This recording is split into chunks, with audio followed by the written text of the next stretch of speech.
अच्छा, अब मॉडिफाई करना है। अपडेट के लिए मैं इसमें जैसे डिलीट के लिए हमने ऐड किया था ना, इसी तरह मैं एक और कॉलम ऐड कर रहा हूँ अपडेट के लिए।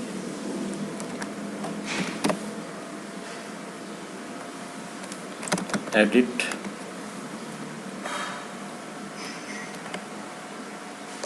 और इसको कर दो एडिट का लिंक।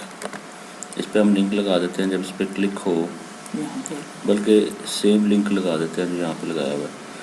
ये डिलीट वाला उठा लेते हैं ये, और ये लिंक उठा के एडिट में डाल दो, ठीक है। सिर्फ यहाँ पे हम कह देते हैं कि जब इस पर क्लिक हो तो edit.php पे जाए, क्योंकि भेजना इसमें भी वही है, आईडी भेज रहा है और वो भेज रहा है, नेम भेज रहा है। हाँ जी, नेम भी भेजने की इसमें ज़रूरत नहीं है, वो तो वैसे ही उसका रिकॉर्ड उठा लेगा। यहाँ पे हम नेम भी नहीं भेजते, हमें आईडी चाहिए ना आपको एडिट करना, और डिलीट में सिर्फ चाहिए था नेम।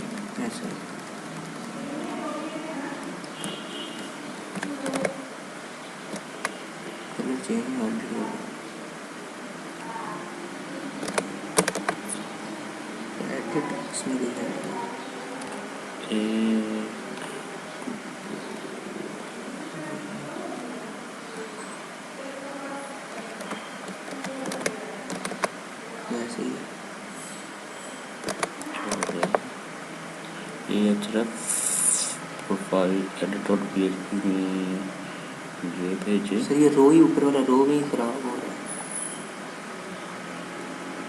कोट्स में लगी हुई, डबल कोट्स में से डबल कोट्स सर यहाँ इस रो के बाद में है, सिंगल कोटेशन लगी हुई है ना ये, सर डबल कोटेशन लगनी है ना यहाँ, इसके डबल क्लोज इसके बाद रो के हाँ एंड के नहीं बाद किया।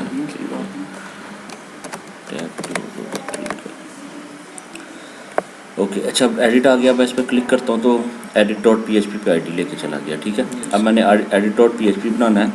edit.php में क्या होता है, नॉर्मली आप जब अपना एडिट करते हो प्रोफाइल तो उसमें ऐसे ही होता है ना कि आप जो रिकॉर्ड आपने पहले फॉर्म फिल किया होता है वही फॉर्म वहाँ पे आ रहा होता है, और उस फॉर्म के अंदर पहले से रिकॉर्ड आ रहे होते हैं, हम उसके अंदर अपडेट कर देते हैं, ठीक है। इसका मतलब है हमें जब एडिट करें तो यही वाला फॉर्म चाहिए या इसी टाइप का फॉर्म चाहिए, तो इस यही फॉर्म चाहिए या इस टाइप का फॉर्म चाहिए, तो आप हम क्या करते हैं, इसी की डुप्लीकेट कॉपी कर लेते हैं, edit.php कर लेते हैं, सेव एज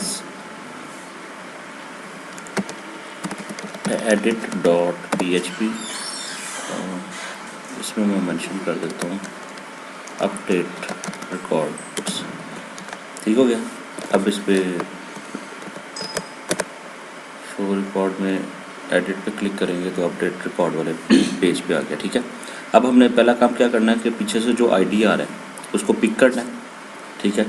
वो पिक हो जाएगा, फिर उस आईडी के अगेंस्ट सारा रिकॉर्ड यहाँ पे शो कराना है, ठीक है। तो रिकॉर्ड शो कराने के लिए आपने क्या करना है कि आईडी तो आ रहा है सर, इसको करिए, आईडी आ रहा है लेकिन पिक नहीं किया हुआ ना, आईडी पिक करना है जो पीछे से आ रहा है। तो यहाँ पे हम इसको कह देते हैं फॉर्म से पहले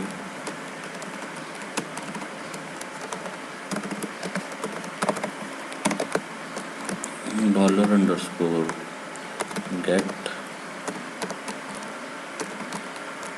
ID $ID, ठीक है।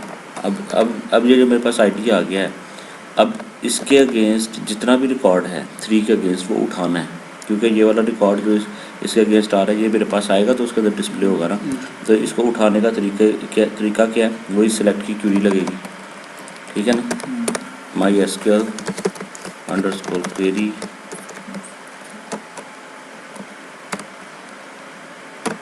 सारा रिकॉर्ड उठाने के लिए क्यूरी से उठा लेते हैं।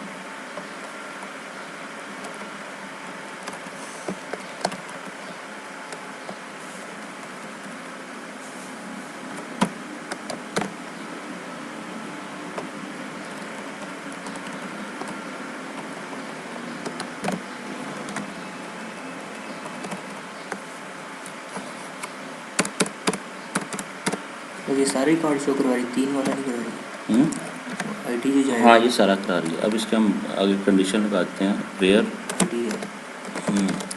वेयर प्रोफाइल अंडरस्कोर कोड है, क्या आईडी है, कोड है sir, code equals to $ID, ठीक है। इसको अब एक रिकॉर्ड को हम डॉलर रो के साथ प्रिंट करा के देख लेते हैं रिकॉर्ड से उठा रहा है कि नहीं उठा रहा। प्रोफाइल अंडरस्कोर नेम, अब नेम है अली, अली वाला मैं इस पर कर रहा हूँ तो अली उसको उठाना चाहिए, अली आ गया। ठीक है, यहाँ पे आ गया फैटल एरर कैन नॉट री डिक्लेयर, जो कह रहा है कि आपने 2 दफ़ा डिक्लेयर कर दिया कनेक्शन का फंक्शन, एक ये भी किया होगा, नीचे भी किया होगा कहीं पे। Yes sir. ठीक है, अली आ गया। अब ये रिकॉर्ड इसका मतलब हम सही उठा रहे हैं। अब ये रिकॉर्ड ये इस जगह पे डिस्प्ले होना चाहिए नेम पे। ठीक है, तो ऑलरेडी टेक्स्ट बॉक्स में कोई चीज़ जब शो करानी होती है पहले से ही आ रही हो तो वो क्या होती है, वो उसकी वैल्यू होती है। तो हम यहाँ पे कहते हैं वैल्यू इक्वल्स टू, सर उसने तो लेकिन उसका वो सारा वो रिकॉर्ड शो करवाना है सर, उसका सर एड्रेस भी हो, पहले से पिक्चर भी जो अपलोड हुई वो भी हो। सारा कुछ ही उठाएगा ना, डाटाबेस ही उठा रहा है ना। डॉलर रो, इसकी एक छोटी सी असाइनमेंट भी दूँगा आपको मैं, रिलेवेंट है वो। प्रोफाइल अंडरस्कोर नेम, ठीक है, और ये जो प्रोफाइल अंडरस्कोर नेम यहाँ पे करा रहा हूँ इसको बंद कर देते हैं, और लूप को भी फिर हम फॉर्म के बाद बंद करते हैं।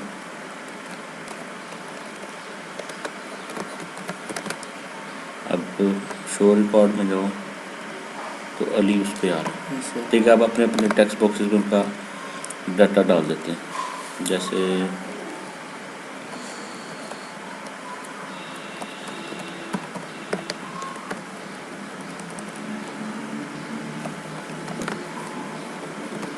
फाइल अंडरस्कोर फ़ोन, अच्छा जो टेक्स्ट एरिया होता है ना उसकी वैल्यू नहीं होती, उसका टैग होता है ना, उसके टैग के दरमियान में आपने देना होता है, यस सर। वैल्यू नहीं देनी उसकी।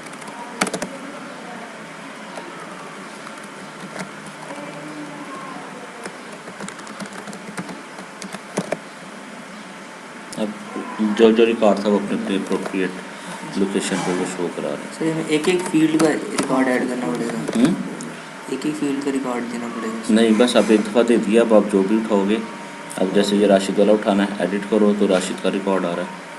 ठीक है, अब हमने वो लगा जो दिया, अब आप आमिर वाले पे क्लिक करोगे तो आमिर का रिकॉर्ड आ रहा है। सर जितनी फील्ड है वो हमें एक बार लिखनी पड़ेगी। एक दफ़ा तो लिखनी पड़ेगी ना, डिस्प्ले नहीं कराना। अच्छा, अब उसके बाद हमने क्या करना है कि यहाँ पे जो रिकॉर्ड आ गया डिस्प्ले हो गया, बस इस पर अपडेट करना है इसको। अब अपडेट की क्यूरी लगेगी, प्रीवियस रिकॉर्ड हमारे पास आ गया, अब इसको अपडेट करने के लिए इसके नीचे हम क्यूरी लगा देते हैं। जब ये वाला बटन क्लिक हो,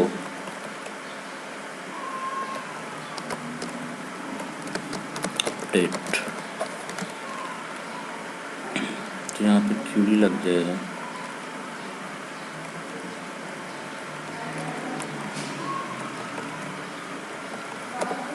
अपडेट प्रोफाइल, ठीक है, टेबल का नाम, फिर उसके बाद कीवर्ड आता है सेट। किसको सेट करना है, प्रोफाइल अंडरस्कोर नेम, नेम से जो इस टेक्स्ट बॉक्स पे लिखा जाए। ठीक है, profile underscore phone equals to जो इस टेक्स्ट बॉक्स पे लिखा जाए। Profile underscore address equals to जो इस टेक्स्ट बॉक्स पे लिखा जाए। Profile underscore path equals to जो इस टेक्स्ट बॉक्स पे दिया जाए। ठीक है, आगे यहाँ पे आगे ये ख़त्म हो जाएगा। मैं क्यूरी समझा देता हूँ। अपडेट प्रोफाइल, ठीक है, टेबल को अपडेट करे। सेट किसको करे, प्रोफाइल अंडरस्कोर नेम को, उससे जो नेम के टेक्स्ट बॉक्स में लिखा जाएगा जो भी चेंज होगा। फिर कोमा प्रोफाइल अंडरस्कोर फ़ोन को फ़ोन वाले से और सारों को। और जब डेल और अपडेट की क्यूरी लगती है तो तब वेयर ज़रूर होता है, क्योंकि स्पेसिफिक रिकॉर्ड को करना होता है ना।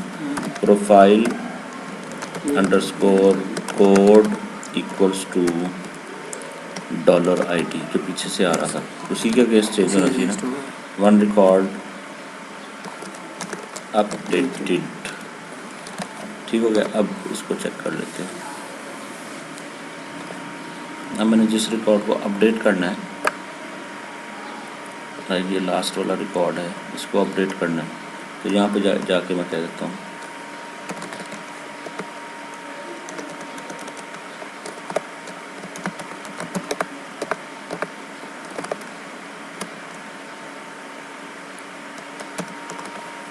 पिक्चर का नहीं है। पिक्चर अपडेट रिकॉर्ड, ठीक है। अब शो रिकॉर्ड में जाओ, रिकॉर्ड अपडेट हो गया। सर जो वहाँ पिक्चर पड़ी है वो वो डिलीट, हाँ इस पर डिलीट करवाने के लिए वही वाला आपने इफ़ अनलिंक वाला कर देना। इस पर आप कंडीशन लगा दो यहाँ पे, जब ये वाली क्यूरी एग्जीक्यूट हो, जब एग्जीक्यूट होती है तो रिकॉर्ड अपडेटेड का मैसेज आता है ना, तो यहाँ पे वही कंडीशन लगा दो कि वो जो अनलिंक जो भी उसको कॉपी करके प्रीवियस, रख देते हैं। बस हाँ अनलिंक कर दो उसको।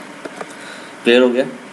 सिंपल सा इसका क्राइटेरिया है कि आपने वही काम किया जो डेल पे किया था, कि रिकॉर्ड आ रहा है, डेल पे मैंने डिलीट करवाया था, डेल करता हूँ, रिकॉर्ड डिलीट हो जाता है। ठीक है, कर रहा हूँ, नो एरर इन। सर यही एरर मेरा आ रहा था अभी। अच्छा जी, एरर नहीं है, वो इसलिए कह रहा वो है, वार्निंग है। वो वार्निंग आ रही है, वो इसलिए कह रहा है कि वो जो जिस रिकॉर्ड पे मैं क्लिक कर रहा हूँ उसमें कोई इमेज ही नहीं पड़ा हुआ, वो किसको अनलिंक करे, किसी का नाम, क्योंकि वो ऊपर शुरू वाले रिकॉर्ड्स के अंदर इमेज नहीं था ना। Yes sir. ठीक है, और इसको ऐसे वार्निंग को मैं ख़त्म कर देता हूँ। बताया था तरीका delete.php में 38। एक और भी होता है, मैं एक और कोड भी देता हूँ आपको। सर यहाँ अनलिंक उससे किया था, अनलिंक के आगे लगाया था तब खत्म हो गया। हाँ सर हमने वो यहाँ से ख़त्म किया था और इधर किया था तो चल गया। नहीं, वैसे वो आएगा ही नहीं है जब आप अगर किसी स्पेसिफिक रिकॉर्ड पे क्लिक करोगे, तो फिलहाल उस वजह से आ रहा है। सर उसने डिलीट तो कर दिया लेकिन वो हाँ डिलीट कर दिया, लेकिन वो एरर दे देगा, इस पर नहीं देगा क्योंकि वो इमेज नहीं था। अच्छा मैं क्या एक चीज़ पता नहीं कर रहा था,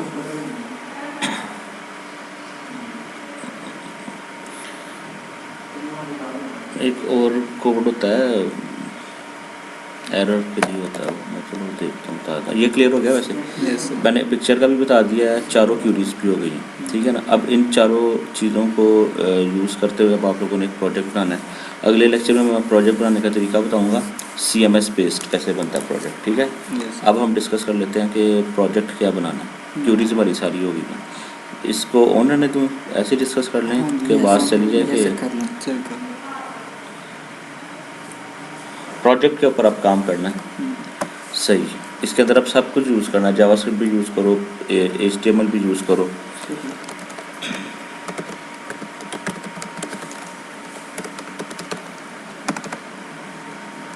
इसमें सर्चिंग करनी है आपको ज़्यादा से ज़्यादा। पहली चीज़ तो है, पहले मैं आपको बता रहा हूँ कि कंटेंट मैनेजमेंट सिस्टम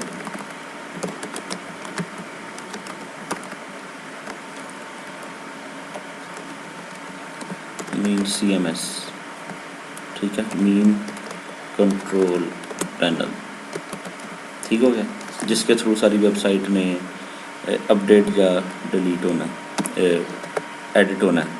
अब CMS के अंदर क्या क्या चीज़ें आ जाती हैं, insert record, show record, update record और डिलीट रिकॉर्ड, ठीक हो गया। अब मैं जहाँ पे CMS का वर्ड यूज़ कर रहा हूँ दैट मीन ये चारों काम होने हैं वहाँ पे। ठीक है। वैसे CMS स्टैंड करती है हाँ, content management system, content management. ठीक है।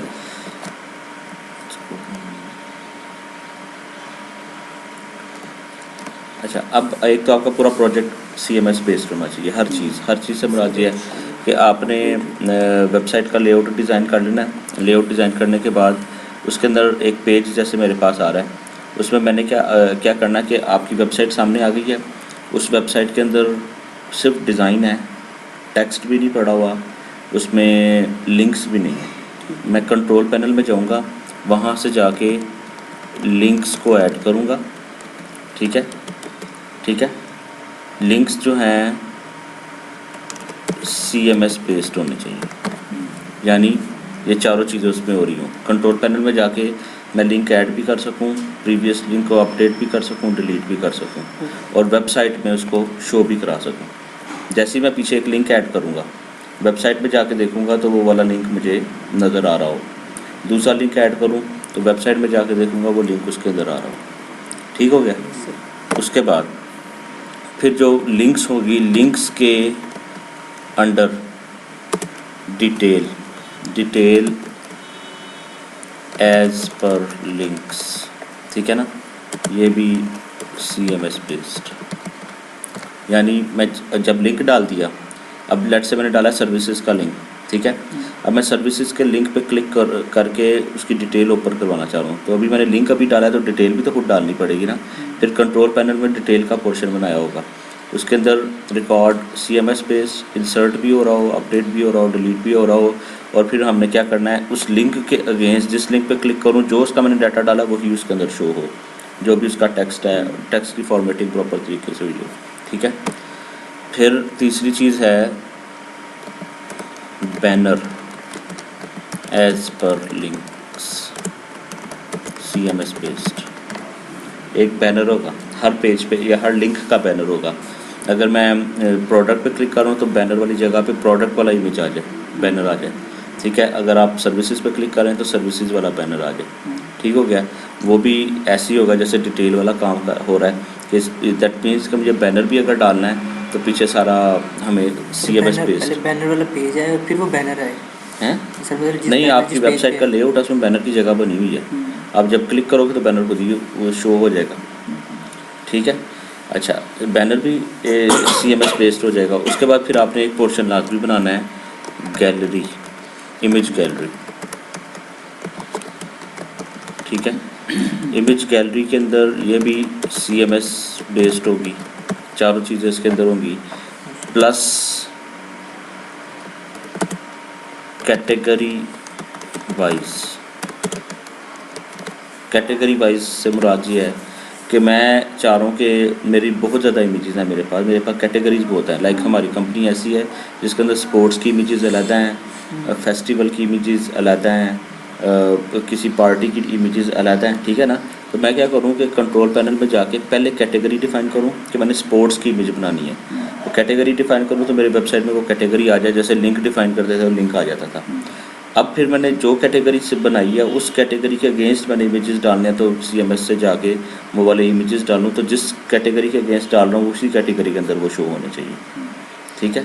क्लियर हो गया, ठीक है, ओके। कैटेगरी वाइज आपने ये करना है। फिर नेक्स्ट ऑप्शन इसमें आ जाएगी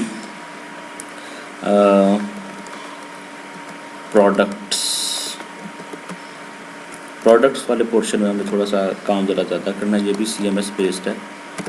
मैं ज़रा इसलिए थोड़ा सा ना चीज़ें ज़्यादा बढ़ाना चाह रहा हूँ ताकि आप मैक्सिमम, क्योंकि हमारे पास खुला टाइम है, तो ये नहीं है कि कॉलेज का पेपर हो जाना है तो हमारे पास लिमिट है, काम करना है ताकि वो उसके हिसाब से आप कर दीजिए। प्रोडक्ट्स में क्या आपने करना है, प्रोडक्ट्स में आ जाएगा कि जैसे होता है ना शॉपिंग कार्ट होता है, शॉपिंग कार्ट, ठीक है ना, हाँ वही कार्ट वाला।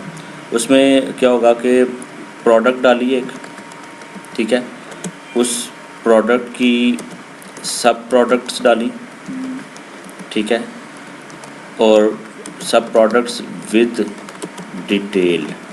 अब डिटेल में क्या होगा, जैसे प्रोडक्ट नेम होगा, ठीक है, कॉमा प्रोडक्ट डिस्क्रिप्शन होगी जो भी है, साइज़ होगा, ठीक है, रेंज होगी और प्राइस होगी, ठीक है,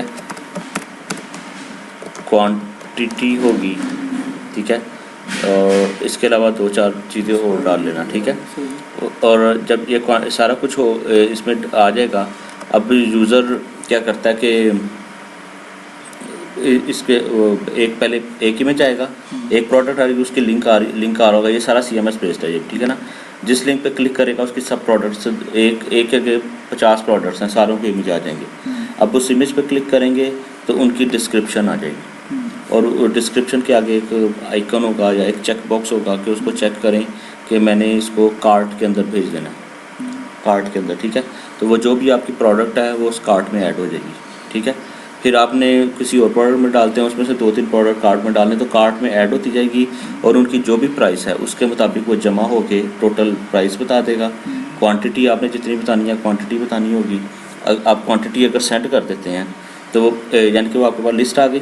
अब लिस्ट में से शॉपिंग कार्ट से आप उसको सेंड करेंगे तो वो ईमेल पे चली जाए, ईमेल ही करानी है फ़िलहाल, ठीक है, क्योंकि इसमें पेपॉल तो हमारे पास है नहीं, ईमेल हो जाए, ठीक है। सर अगर पेपाल का अकाउंट मिल जाए तो उसके तो वो हिसाब से- पेपॉल कर लो, फ़र्क कोई नहीं है, सिर्फ जहाँ तक सेम है, सिर्फ जहाँ पे आप ईमेल कर रहे हैं वहाँ पे आपने पेपॉल के साथ अटैच कर देना, बाकी कोई फ़र्क नहीं है। सर कितना करो वो Checkout कोड होता वगैरह है। देते हैं सारा हमें वो पेपाल हाँ वाले देते हैं। आप इसका एक तरीका कर सकते हो ना, गूगल चेकआउट पे ट्राई कर लेना। गूगल आपको मैं इधर बता देता हूँ, लिख देता हूँ। चेकआउट ही कराना है ना, पेपॉल भी चेकआउट ही करता है ना, ये चेकआउट को चेक करना है खुद सारा, ये सारा उसमें बताया हुआ है। गूगल चेकआउट में जाके अपनी सारी डिस्क्रिप्शन उस पर फेंक देना और वो उसका प्रोसीजर हो जाता है, यानी कि उसकी सेल परचेज वाला काम हो जाता है सारा। मेल करवानी होगी, मेल करवा लेना। ये वाले पोर्शन के ऊपर थोड़ा सा वर्किंग करनी है, मेहनत करनी है। ये चेकआउट क्या होता है? चेकआउट का मतलब है कि जब आप सेल परचेज नहीं करते हो, मैंने एक शॉपिंग कार्ट की वेबसाइट पे गया, चीज़ों को ऑर्डर देना है, तो उसको ऑर्डर देने के बाद मैं फिर किसी चेकआउट के थ्रू ट्रांजैक्शन कराऊंगा ना डाटा की, लाइक मेरा पैसे कहाँ जाएं, कहाँ पे उसके प्रोसीजर हों, फिर अगले बंदे के पास जाके उनके थ्रू वीज़ा कार्ड या जिस पे भी, वो चेकआउट सिस्टम बताइए। आप गूगल चेकआउट जाके ढूंढोगे ना, सर्च करोगे, आपको वैसे ही पता चल जाएगा, उसमें बताया हुआ उन्होंने, गूगल वालों ने समझाया हुआ है। क्लियर हो गया? अच्छा सर, वो ऊपर एक कंट्रोल पैनल के ऑप्शन है, इसको जरा आगे करते हैं। ये हमारी वेबसाइट के अंदर कंट्रोल पैनल का कोई लिंक होगा? CMS होगा ना, CMS मीन कंट्रोल पैनल होगा। ये अगले लेक्चर में मैंने ये पढ़ाना है, CMS क्या होगा। अगले में ये चीज़ें पहले CMS बेस बना के दिखाऊंगा, सही। लेकिन मैं सारा नहीं करूँगा, मैं सिर्फ कर दूंगा डिटेल और लिंक ऐड करके दिखा दूंगा, बाकी सबका क्राइटेरिया एक ही है, बता दूंगा कंट्रोल पैनल कैसे बनता है, और वो फिर बाकी आपने उसी प्रोसीजर को लेके चलना है, क्योंकि नई चीज़ कोई नहीं यूज़ होनी। जब हम अगले लेक्चर में CMS पढ़ेंगे ना, उसमें न्यू कुछ नहीं है, ठीक है। उसमें यही जब बस 4 क्वेरी यूज़ होगी, सही। तो वो एक तो रिपीट हो जाएगा और सिर्फ फ्लो डिफरेंट होगा उसका।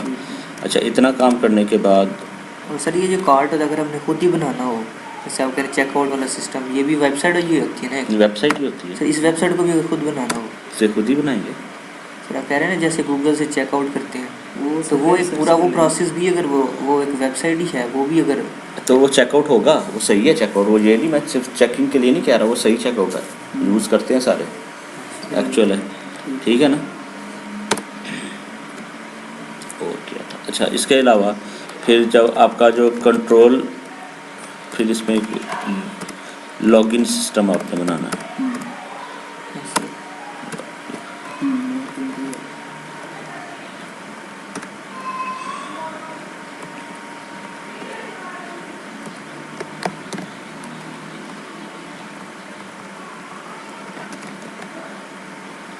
अच्छा, अब इसमें आपने क्या करना है कि क्या बताएं, हाँ लॉगिन सिस्टम में क्या होगा कि यूज़र आपकी वेबसाइट के अंदर लॉगिन करना चाह रहा है, जाने के इससे लिए, पहले वो रजिस्ट्रेशन होगी ना? जैसे फेसबुक में आता है ना हाँ। कि एक आ रहा है लॉगिन करें, लेकिन लॉगिन मेरा बना नहीं हुआ, हाँ। तो पहले आपने मेंबरशिप फॉर्म फिल करना है, ठीक है।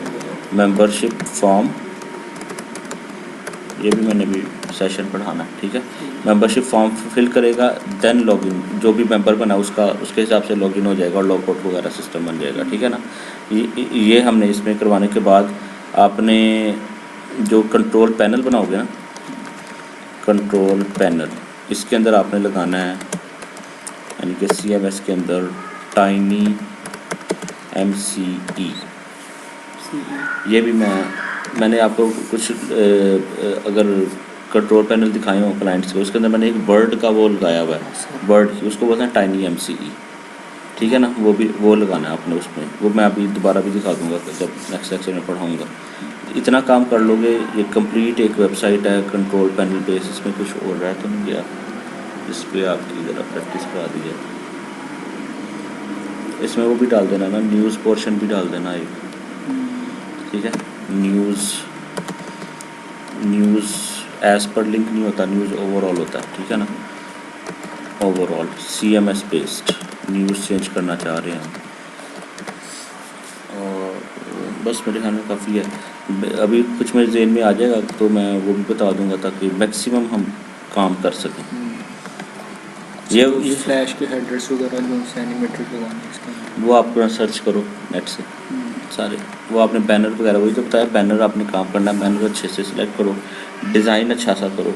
डिज़ाइन से मुराद ये है, नॉर्मल डिज़ाइन बेशक करो, लेकिन उसका सीक्वेंस प्रॉपर होना चाहिए। सिर्फ फ्लो किस तरीके से लेके चलेंगे कि बाद में हम ये CMS उसके साथ, पहले हम स्टेप वाइज अगर प्रोसीजर है उसका टेम्पलेट डिज़ाइन करेंगे, वो टेम्पलेट वो CSS वो अगले लेक्चर में CMS में यही तो बताना है कि उसका सीक्वेंस क्या है, कि Sequence। कैसे आपने उसको स्टार्ट करना है, टेम्पलेट पहले डिज़ाइन करना है कि डाटाबेस पहले बनानी है, Yes। वो सीक्वेंस मैं सारा बताऊंगा, उस पर हो जाएगा। इसी तरह वो कोई हम वो क्या कहते हैं चैट बॉक्स का वो भी डाल सकते चैट हैं। बॉक्स भी डाल सकते हो आप, इस तरह की चीज़ें डालनी है ना जो आपके जेहन में आ रही है, ये सारी बनी बनाई मिल जाती है, ठीक है ना। लेकिन इनको भी आप सर्च करके अगर कोई चीज़ मिलती है तो चैट बॉक्स भी डालो, ट्राई वही ना, ट्राई करते जाओ। मैक्सिमम इस प्रोजेक्ट के अंदर मैक्सिमम जितनी चीज़ें कर सकते हैं मेरे से बस डिस्कस कर लेना कि ये डालना है कि नहीं डालना, वो सारा आपको प्रैक्टिस ही है ना। ये चीज़ें आपने सर्च करनी है, सर्च के बगैर नहीं आपको ये प्रोजेक्ट बनता, और ये खुद बनाना है, किसी से नहीं बनवाना, ये तो हमने खुद बनाना है। ठीक है। तो वो